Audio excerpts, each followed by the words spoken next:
Bonjour à tous, on se retrouve aujourd'hui pour la conférence de presse de Hansi Flick avant le match de demain contre l'Atlético Madrid en demi-finale de Copa del Rey. Et on commence tout de suite avec la première question qui a été posée à notre coach. On lui dit « Comment faites-vous face au match de demain face à un Atlético qui semble être irrégulier, mais qui s'est aussi renforcé lors de ce mercato hivernal ? Ils mettent beaucoup d'espoir en la Copa vu leur classement en Liga. Ils sont loin de la première place. Qu'attendez-vous du match de demain ?» Hansi répond « On a eu quelques problèmes, comme vous l'avez vu à l'entraînement ce matin. Marcus ne pourra pas jouer, il a reçu un coup et c'est douloureux, donc on doit faire attention à la situation. Ce n'est pas une bonne nouvelle, mais je crois en mon équipe. À chaque fois qu'on a dû faire face à des situations qui ne sont pas faciles, on a su grandir malgré tout. Ça sera nécessaire de faire ça demain. On va jouer contre une équipe fantastique. J'ai regardé leur match de Copa contre le Betis et j'ai été impressionnée par leur manière de jouer. C'était un super match à regarder avec leur style.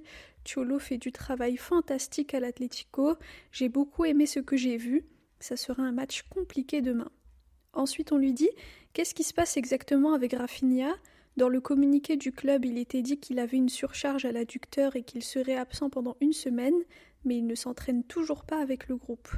Hansi répond « Oui, on y va étape par étape comme toujours. On doit prendre soin de lui parce que c'est un joueur qui donne toujours tout à chaque match et il met beaucoup d'intensité. Et quand il ressent quelque chose, on doit faire attention et prendre du recul et ralentir. C'est la situation actuelle. Évidemment, je ne suis pas content de la situation parce qu'on a besoin de lui, de la même manière qu'on a besoin de Pedri, Gavi, Andreas, Marcus. Mais au final, on doit faire face à tout ça. Ce sont des choses qui peuvent arriver pendant une saison. Et jusqu'à présent, on fait du bon travail. Bravo encore une fois à mon équipe parce qu'ils font du super travail cette saison. Ensuite, on lui dit concernant Rafinha, son problème est plus mental, c'est-à-dire des sensations personnelles, il a peur de rechuter, ou bien c'est 100% physique. Hansi répond non, il a des sensations au niveau des muscles, et en tant que joueur professionnel, tu dois faire attention à ton corps, c'est ça le plus important. On le soutient et on garde un œil sur l'évolution. Voilà ce qu'on fait. Ensuite, on lui dit demain vous jouez au Metropolitano. On sait que plusieurs joueurs importants de l'Atlético se sont plaints de la pelouse. Griezmann et Koke notamment ont dit qu'elle n'était pas en bon état. Est-ce que cela vous préoccupe ? Hansi répond on va devoir jouer là-bas dans tous les cas. Si la pelouse est réellement comme ils le disent, ce n'est pas bon. Je pense qu'il faut bien entretenir les pelouses. Généralement ici en Espagne, de ce que j'ai vu, c'est toujours très bien. Les conditions de jeu sont très bonnes et les pelouses fantastiques. J'espère que demain ça ira et que ce sera mieux que l'autre jour. Ensuite, on lui dit vous allez devoir jouer 180 minutes. Est-ce qu'il faut être plus intelligent à l'extérieur, ce qui vous donnerait un avantage parce que l'adversaire dans son stade pourrait vouloir être plus offensif et donc laisser des espaces derrière ? Hansi répond oui, ces deux matchs décideront qui ira en finale et je pense que c'est notre objectif, et celui de l'Atlético aussi. Quand on se souvient de la saison dernière, c'était compliqué aussi. On avait joué à domicile en premier et c'était un match incroyable avec un gros score, mais au final ce sont deux matchs à jouer, 180 minutes ou plus, mais on se prépare pour ça et on veut aller en finale. Ensuite, on lui dit le Real Madrid a marqué moins de buts contre vous que l'Atlético. C'est plus difficile pour le Barça de jouer contre l'Atlético que contre le Real ? Hansi répond comme je l'ai déjà dit, je me concentre uniquement sur ce match contre l'Atlético. Je ne pense pas au Real Madrid. Comme vous le savez, je n'aime pas parler d'eux. Pour vous, journalistes, c'est bien quand j'en parle parce que vous pouvez écrire là-dessus, mais pour moi, non. Je m'en fiche de ça. C'est seulement quand on joue contre eux que je me concentre sur eux, mais sinon non. Et je pense que l'Atlético mérite le respect parce que c'est une équipe incroyable avec un coach fantastique et bien sûr c'est un club fantastique aussi. Au final, dans cette compétition, jouer contre des adversaires de ce niveau, c'est ça qui fait qu'on aime le football et c'est pourquoi on joue au football. À ce niveau, se mesurer avec de tels adversaires, c'est fantastique. Il faut juste bien se préparer et donner son meilleur pendant les 90 minutes.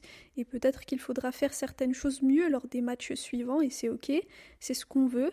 Il faut continuer à avancer étape par étape, c'est notre but.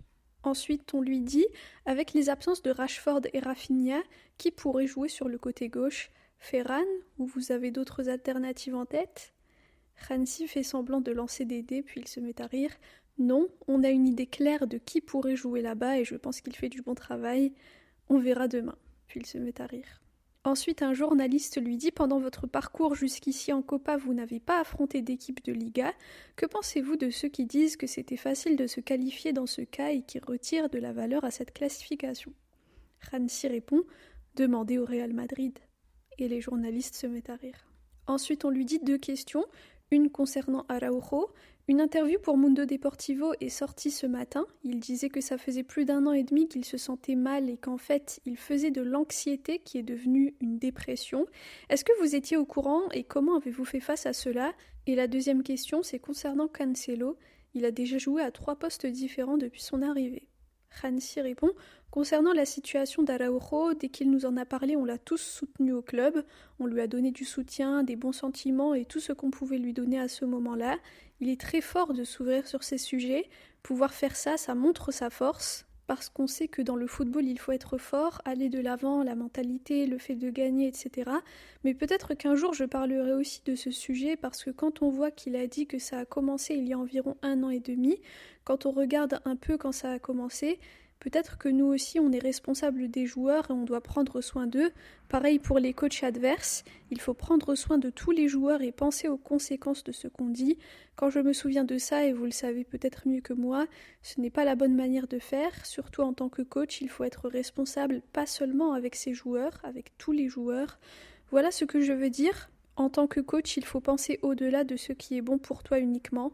J'espère que j'ai bien expliqué la situation. Ensuite, on lui dit tout à l'heure, on vous a vu avec Jules. Demain, il devra faire face à Lookman. On a l'impression que cette saison, il a un peu de mal comparé à la saison dernière. Comment l'équipe peut-elle l'aider à récupérer son niveau? Et qu'est-ce qui a changé pour qu'on voit cette version de Jules? Hansi répond: pour moi, Jules est toujours un battant, il est toujours concentré, et ça arrive, on est tous humains, parfois on n'est pas toujours dans notre meilleur jour, mais au final il se bat toujours et il essaie toujours de revenir encore et encore. On le voit dans les matchs aussi où il ne commence pas très bien par exemple.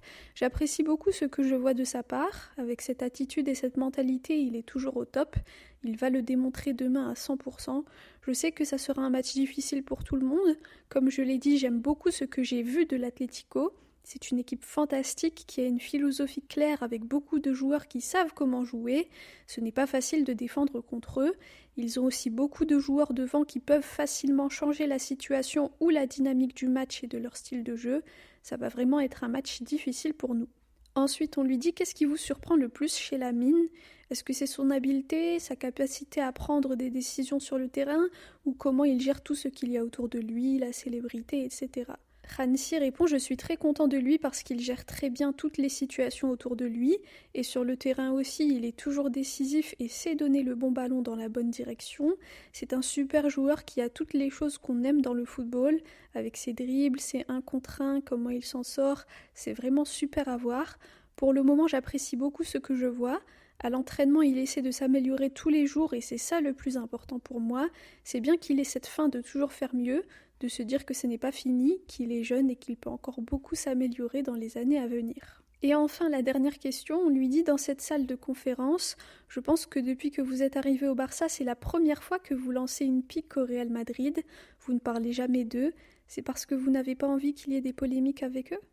Hansi répond: ça ne me sert à rien, ni à moi ni à mon équipe. Vous les journalistes, oui, ça vous aide pour écrire là-dessus. Je pense que c'était juste la bonne réponse à la question qui m'a été posée. On doit respecter les équipes de 2e ou 3e division en Copa, ils font du travail fantastique, c'est pour ça que j'ai dit cela, et je ne sais pas ce qui est le plus facile. La saison dernière, on a joué le premier match à Barbastro, le deuxième contre le Betis, ensuite Valence. Peut-être que c'était plus simple parce que les résultats étaient plus gros qu'à Albacete ou Santander. Pour moi, c'est une question de respect envers ces équipes. C'est la Copa et ils se sont qualifiés. Ils ont la qualité et ils l'ont montré à tous les matchs qu'ils peuvent aussi gagner contre des équipes de première division. Puis Hansi dit: désolé, l'assistant est stressé parce qu'il doit partir aujourd'hui. Et l'assistant répond: c'est un spoiler. Et Hansi continue: c'est juste ça, je n'aime pas parler d'eux parce que ça n'a aucun sens, ça ne me donne aucune énergie de plus. Je dois me concentrer sur mon équipe, sur le club, les fans. Ça ne sert à rien de gaspiller de l'énergie. Je n'aime pas cela. Et là, l'assistant dit aux journalistes qu'il va prendre 1 mois de congé et que du coup, il leur souhaite bon courage et il dit qu'1 mois, ça va passer vite et il leur dit à bientôt. Voilà pour la conférence de presse de Hansi Flick avant le match de demain contre l'Atlético en Copa del Rey en demi-finale et ça sera à l'extérieur. Ça va être un match difficile comme l'a dit Hansi. Malheureusement, on a aussi perdu Marcus Rashford qui a reçu un coup ce matin à l'entraînement. Il n'y aura pas de Rafinha non plus, mais je pense qu'on peut s'en sortir. J'avais regardé la deuxième mi-temps du match de l'Atlético Madrid contre le Betis en Liga, pas en Copa, et l'Atlético avait perdu 1-0, et je trouvais que c'était possible de gagner contre eux. Franchement, honnêtement, ça va être très compliqué, hein, mais je pense que c'est possible et je pense qu'on peut le faire demain. Concernant ce qu'a dit Hansi Flick au sujet de Ronald Araujo, il y a effectivement eu une interview ce matin qui est sortie sur Mundo Deportivo. J'ai regardé la moitié, j'ai pas encore regardé en entier. Et Ronald en fait explique tout ce qui s'est passé depuis le match contre Chelsea, comment est-ce qu'il s'est senti, etc. Qu'est-ce qu'il a dû faire, pourquoi il se sentait comme ça, le fait que ça a affecté sa famille, etc. Et là c'est très intéressant parce que Hansi revient là-dessus et il revient sur le fait que Ronald a dit que il a commencé à se sentir mal il y a à peu près 1 an et demi, un peu plus d'1 an et demi. Et en fait, quand on regarde, il s'était passé quoi il y a 1 an et demi? Eh bien, c'était le fameux match contre le PSG avec Xavi, sous Xavi. Vous vous souvenez quand on avait été éliminé? Je crois que c'était en quart de finale de Ligue des Champions, avec le fameux carton rouge de Ronald.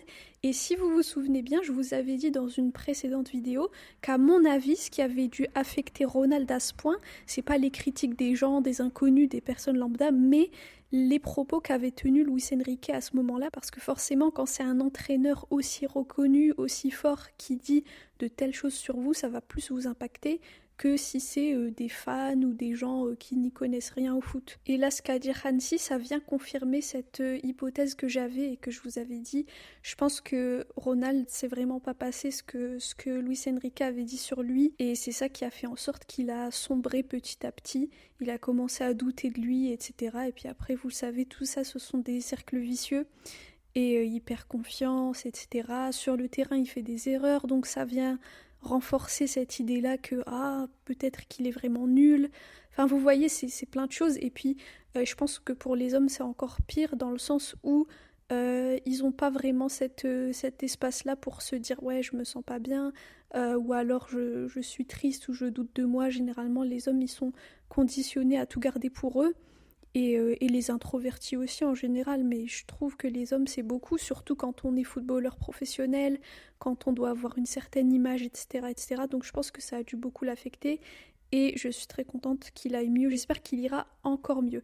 Dites-moi ce que vous avez pensé de cette conférence de presse et dites-moi aussi quel est votre pronostic pour le match de demain. Personnellement, je vois un 3-1. Je sais pas, je suis un peu abonnée au 3-1 en ce moment. À chaque fois, je me dis bon, 3-1, c'est un bon score. Voilà. Merci à tous pour votre écoute, pour vos commentaires. Visca el Barça et Visca Catalunya.